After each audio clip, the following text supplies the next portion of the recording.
Welcome to the Victory Podcast. Hey, Victors. Welcome to this episode of The Victory Show. If this is your first time joining us, I'm Travis Cody, best-selling author of 16 books and the creator of Bestseller by Design.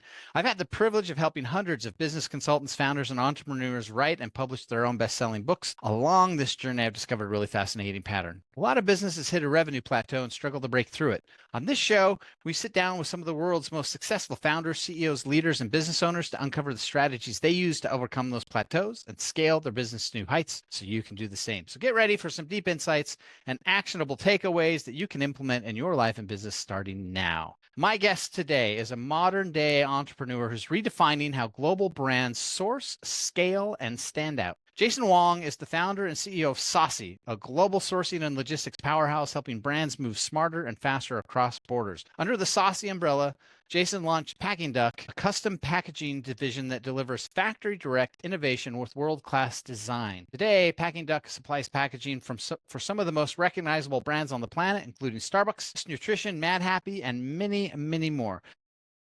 Blends supply chain mastery with brand building creativity, a rare combination that's helped countless businesses unlock speed, savings, and standout presentation in a crowded market. So if you've ever held a product in your hands and thought, wow, this packaging is really amazing, there's a pretty good chance that Jason had something to do with it. So Jason, so happy you're here to have this conversation. I got to ask, what's the naming your company Saucy is just like, it has so many connotations and I really like it. So where did that come from? What was the inspiration behind that? It's just play on the word sourcing. That's funny. People source products from overseas, and when I look at other firms on the market providing the service, they have really just old school names run by people who are doing an amazing job, right? Like I'm a newcomer coming into an industry filled with veterans, and I'm like, how do I stand out? So I think our approach is a little bit more modern, it's a little bit more approachable. We leverage a lot more media to promote ourselves. We use a lot of technology to make our process easier.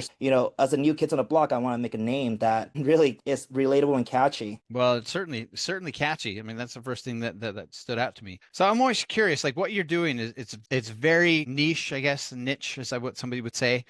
I'm going to assume that you have some sort of experience in logistics in the packaging before you did that, and what was it about that led you to see this need that you've built? I actually built this out of my own need. So I started my first e-commerce store when I was 16 years old. I was dabbling into online marketing. I was an affiliate marketer, and I was like, wait, why don't I just sell my own product? And so I already was pushing traffic to other companies. Companies were hiring me to push clients to their web stores. And I'm like, you know what? If they're paying me for this, clearly my traffic is worth something. So let me try to build my own store. So I built my own apparel store and eventually sold that, built my own home decor store, built a stationery store, exited those brands. And amongst those brands was a core product team that I had. I had a team in China and other parts of Asia who were handling production, inspections, logistics. And it was the same team that followed me from one brand to the other. And so one day I was like, you know what? Obviously, what we're doing here works because we're having so much success with it. And from talking to a lot of other friends in the space, they have a lot of trouble with sourcing logistics. Imagine you're in Las Vegas and you want to source something from China, from Vietnam. Unless you're really flying over there and you know exactly what to do, it's quite a challenge to do it.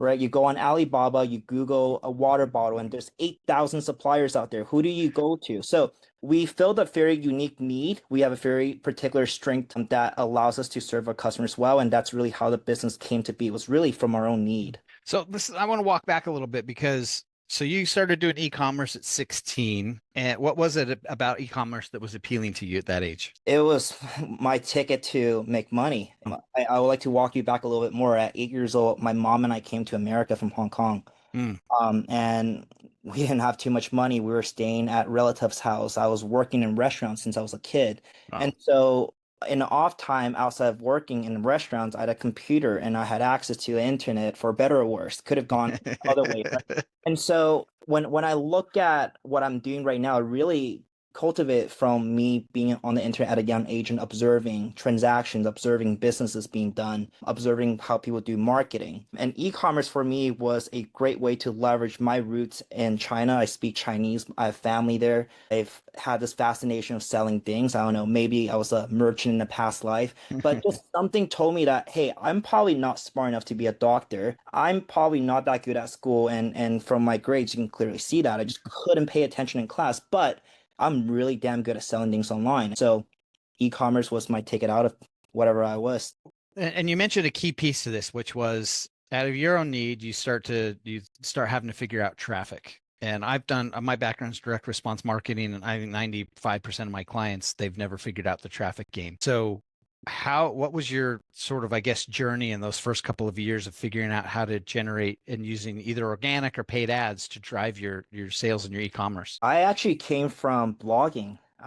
Wow. 11 years ago, there's obviously a lot of blogging platforms, and the medium back then was long form content, long form blogs. There wasn't the TikToks, there wasn't short form content. Twitter wasn't really that popular back then as a medium. And so the platform that I was using was called Tumblr, which is a multimedia blog. A lot of people write text, a lot of people post pictures. And a friend approached me in high school saying, hey, you need to get on this because you can make money on AdSense. Just make a blog. I'll help you grow your blog. I'll share your stuff. I'll bring you into these Facebook groups where everyone's just sharing each other's content, help each other click on ads and start there. And so I just became obsessed with it. From the first year, I got 100,000 followers, started making money with 100,000 followers on my blog, took that money and started buying other people's blogs who didn't really know the value of it. You could buy a pretty high traffic Tumblr blog for thousands of dollars. I bought mine for Wow. 1,000, and I just kept acquiring them because a lot of people back then, taking this is 11 years ago,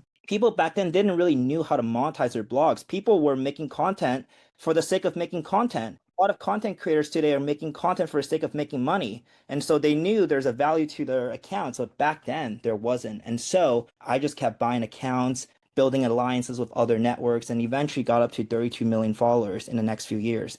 And through that, I was able to create traffic sources that I'm sending over to clothing companies like Shein, to Fashion Nova, who were paying me cents on the dollar for these type of traffic. And that's how I got started. Wow. And so when you say affiliate marketing, were you doing affiliate marketing for all those guys, or did you eventually start moving into bigger stuff, or were you all just affiliate marketing in the e-commerce? Just affiliate. I mean, clothing was probably our biggest channel, and then other ones will be nutraceuticals, will be surveys. How old were you when you had your first six-figure year?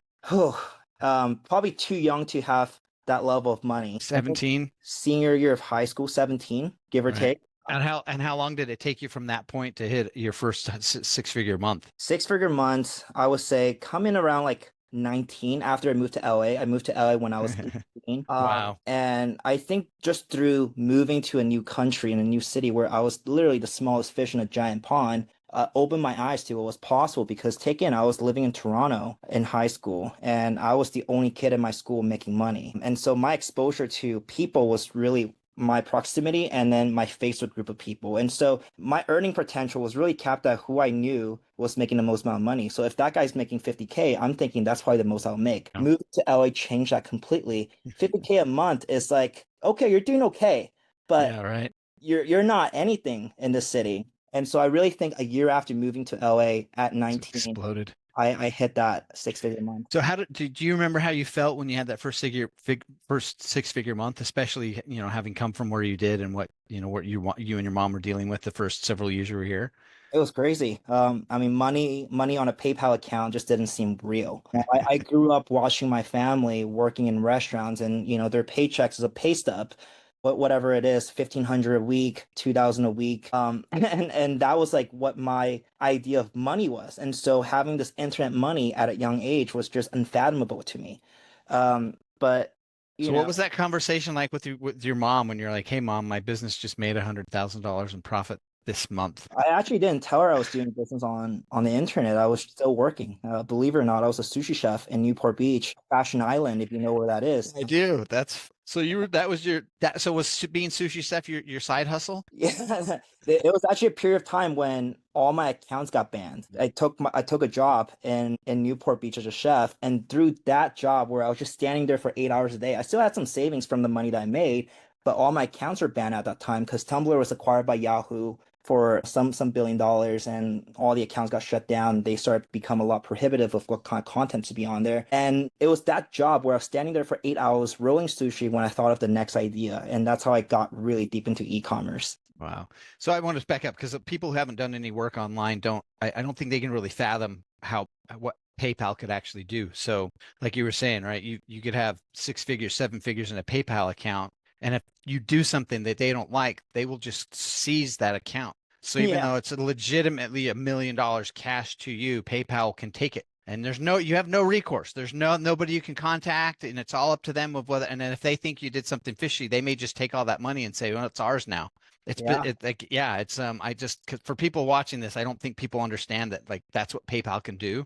I've had multiple clients that were running businesses off of PayPal, and they had a good month where they did 300,000 in sales, and PayPal's like, "Hey, that seems weird," and they just seize the account. They freeze the account and seize it.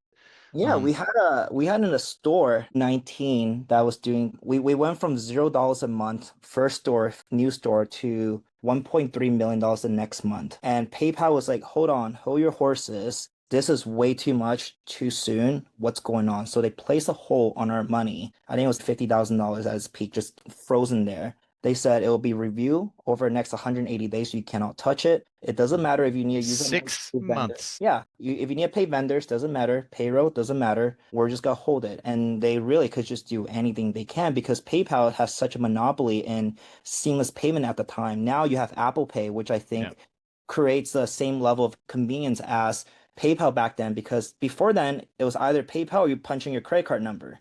And Yeah. so you kind of have to offer the option. And now with Apple Pay, it's a little bit better. But yeah, goes to your point. You can't be too dependent on these providers. All right. So walk me through, how did you go from nothing to $1 million in a month? Was it because you chose the right industry, or is it just because at that point you had so much experience doing all this, you knew exactly what to do to turn on the faucet? 19 was roughly 4 years after I moved to LA. And Mm, by that time, I had some time learning about what products work, how to do marketing. I built our own influencer strategy. I had a very well robust pay media strategy. And so at that time, we have the framework and it was just missing the product. And this is a time when we have our own product team, which is what became Saucy today. I had a product team that can source anything at any time. Most people would take 3, 6 months for a new product. I can get it in a week. And so wow.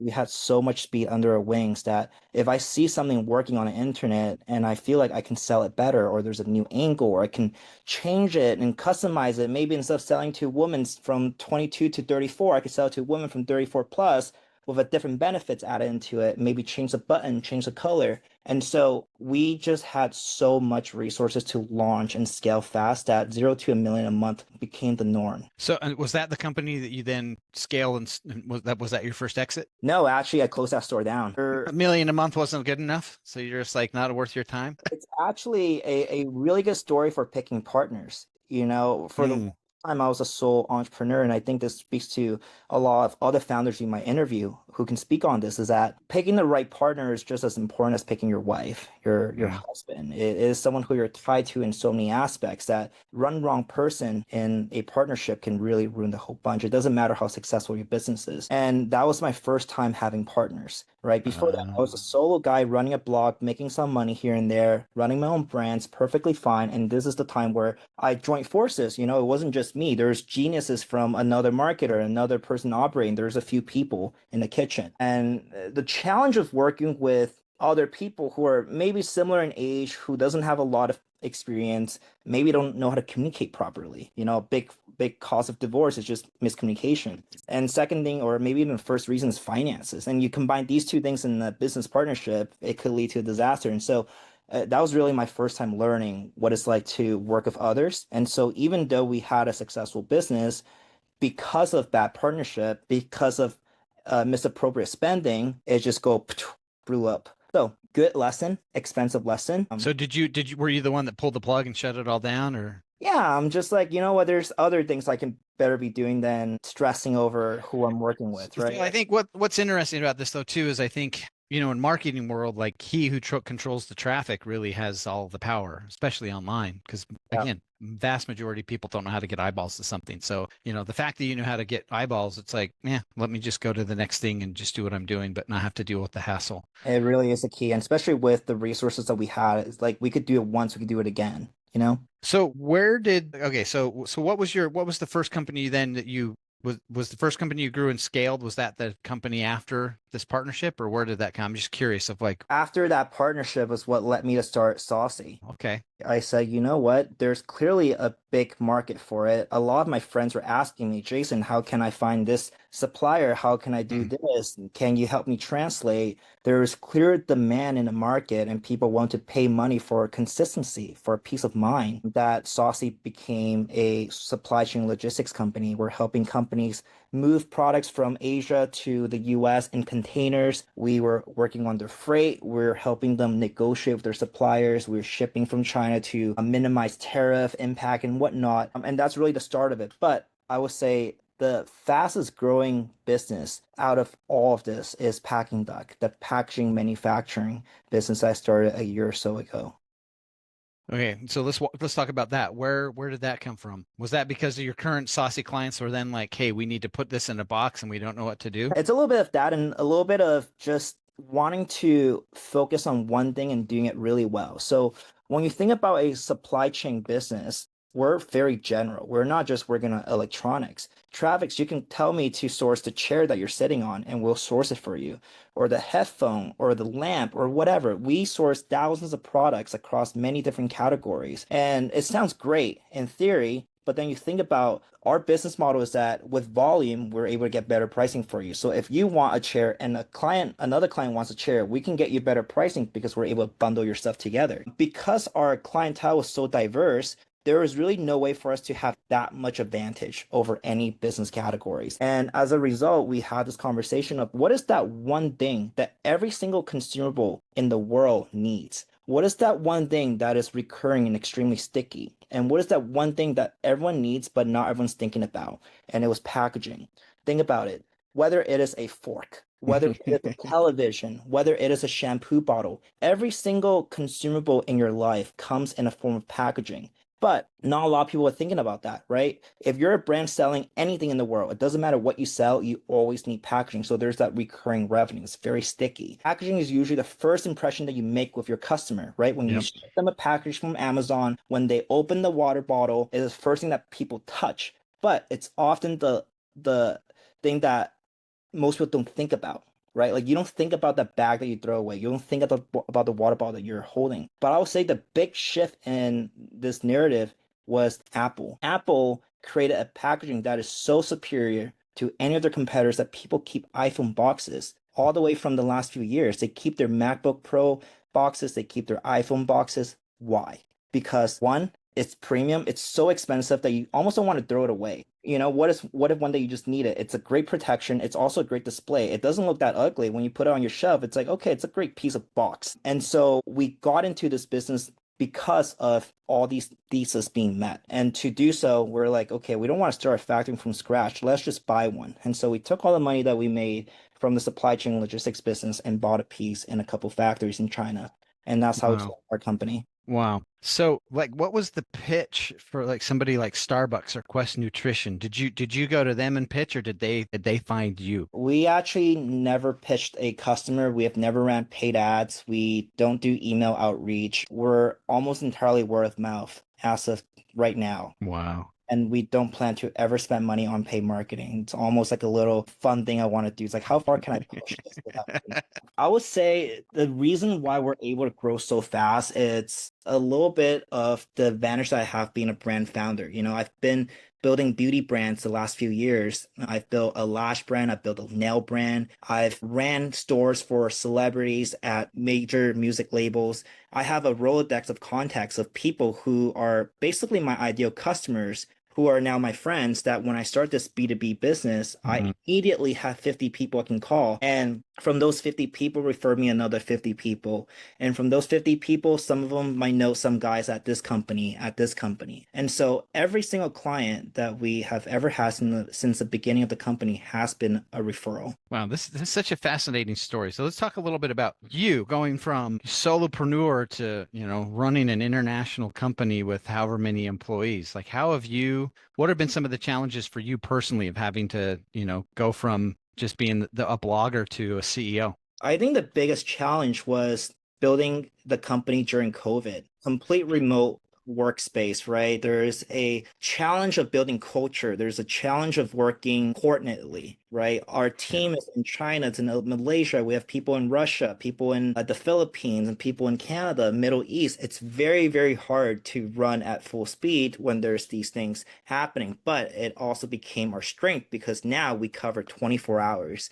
We have people across the world working. And so it is a little bit of a caveat because I feel like there's more that I can do with a team that I can just talk to who's next to me. Sure. But it also allows us to be a lot more global, a lot faster. And I would say building a company in China when I'm in the US means that it's either I hire someone really good there who's overseeing a lot of the business functions for me, or I have to fly back there quite often. And now I kind of do both. And the other thing is, I would say, being in this type of business where we're essentially the backbone for a customer's product, right? So it doesn't matter if you make the best phone case in the world, if the box doesn't get done properly, you can't sell that. So we're such a crucial part of most people's business functions that when we make a mistake, there's a huge impact to our customers' businesses, lost revenue, customer complaints, negative impacts to their brand image. So there's a lot of weight to us making a mistake, and you multiply that by the hundreds of customers that we have. It is quite a weight to hold on your shoulder, right? So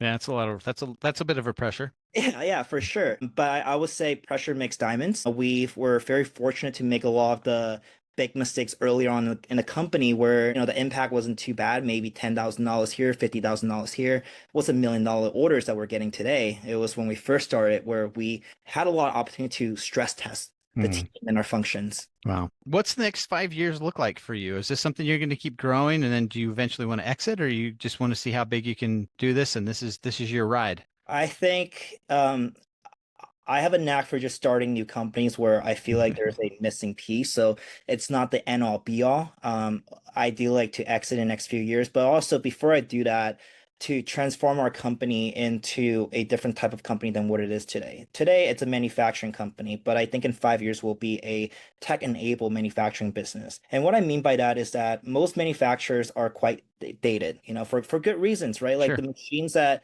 people use should be as simple as possible to reduce mistakes, but a lot of these companies are not leveraging AI to speed up communication, to reduce errors, to reduce human dependencies. And I think our pitch is that we're young, we're tech savvy, we're able to come into this industry and disrupt because we're able to leverage these tools in a way that most people don't know how to. Our competitors, I wouldn't even call them our competitors, are friends in the space, people who are providing the same level of services. The average age of founders there are in their 40s and 50s. Manufacturing is not really a business that a 20-year-old can really just get into. And I was fortunate enough where I was able to get into it by, my background, by buying my way into it. So I think that's our moat. We really do have a moat there. I just love the fact that kind of the experience you had working with blogs where you're like, oh, I don't need to build a blog. I can acquire a blog. And so when you moved into this industry, you're like, oh, I don't need to build a manufacturing company. I can just go buy one, or I can buy a piece of one and have ownership in it. And it's the same thing, right? I think most people don't, at least Americans, don't really think that way. We're very much like, gotta bootstrap it from the ground up sort of thing. And yeah, what a fascinating Jason, this has been fantastic. So if somebody is listening to this, maybe they're in e-commerce and they need help with packaging or logistics, how do they find Saucy? How do they find Packing Duck? Packingduck.com, Paking, not Pack. Play on the word packing duck if you ever had the dish in Chinese. Yep, it's funny. Packingduck.com. You can email us at team, TEAM, at packingduck.com. We'll take care of it. I'll be on every single project personally. I'm in every single conversation. If you come through Travis, if you come through our website, you're in good hands. You're involved in every conversation. I mean, are you still in your 20s or what? That'll end when you get to be 35. I turned 28 in a few days, and I wake up to 400 or 500 messages a day just across every conversation. I check Slack, I check email, I check WhatsApp, my iMessage, Instagram DMs. And we're having this conversation at the end of the day, and you have all this energy. What is your secret?